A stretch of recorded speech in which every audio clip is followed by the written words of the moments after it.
Hello students, I am Rohita Singh Chauhan and I am delivering my lecture on CVD and epitaxial layer growth. So within this topic, we have discussed so far about CVD process, and now we are discussing epitaxial layer growth. So in epitaxial growth, we are having defects in epitaxial growth. So the defects in epitaxial growth are stacking fault. The most common type of defect is epitaxial silicon layers is the stacking fault. Stacking faults are an extra plane of atoms inserted into the crystal or a missing plane of atoms in the crystal. Now, second types of defect are spikes. Spikes are protrusions from the epitaxial layer that showed little or no alignment with the crystal direction. Spikes may be related to onset of 3D growth. Now dislocations. Dislocations are 2D analog of stacking fault. They are much less obvious on the surface of the wafer but are still a serious yield concern. Pattern shift. Pattern shift is the tendency of the position of alignment marks to move after the growth. The cause of pattern shift is the dependence of growth on the exposed crystal orientation. So these are the defects in epitaxial growth.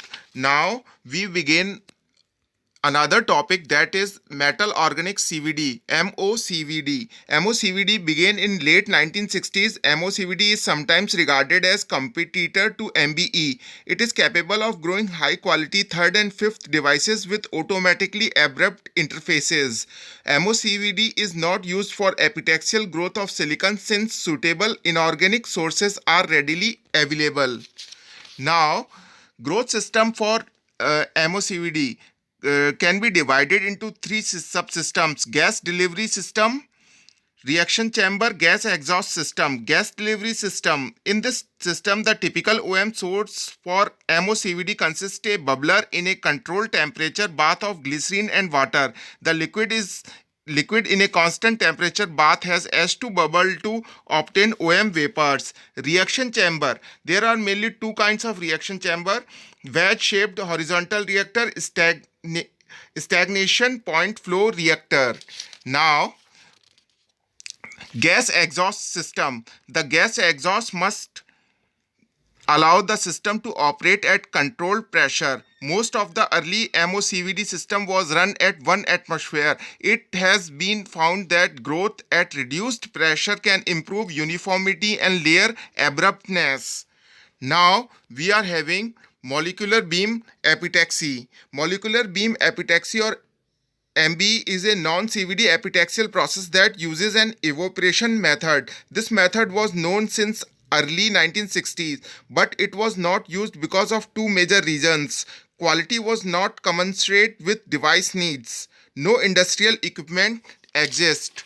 Now, advantages of MBE over CVD: low temperature processing, precise control of doping, linear capacitance voltage relationship, no boundary layer transport effect, wide choice of dopant. So, a conditional temperature range for MBE is from 400 degrees centigrade to 800 degrees centigrade. Higher temperature processes are technically feasible, but the advantage of autodoping and reducing out diffusion are lost. Growth rate for MBE is 0.01 to 0.3 micrometer per minute. For doping of MBE, we use ion implantation technique. Now we are having it is a UHV chamber, ultra high vacuum chamber, where furnaces holding electronic grade silicon and dopant direct a flux of material to a heated substrate. The vacuum system is the heart of apparatus. Repeated exposure to air is determined to a UHV system because of long bakes needed. A load locked system minimizes this problem. A low base pressure is needed to ensure overall film perfection and purity.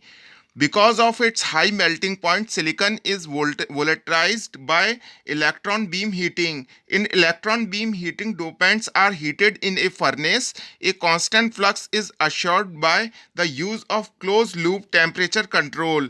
Because of baffles and shutter shape and control of the flux, the uniformity of doping and deposition can attain without boundary layer effects.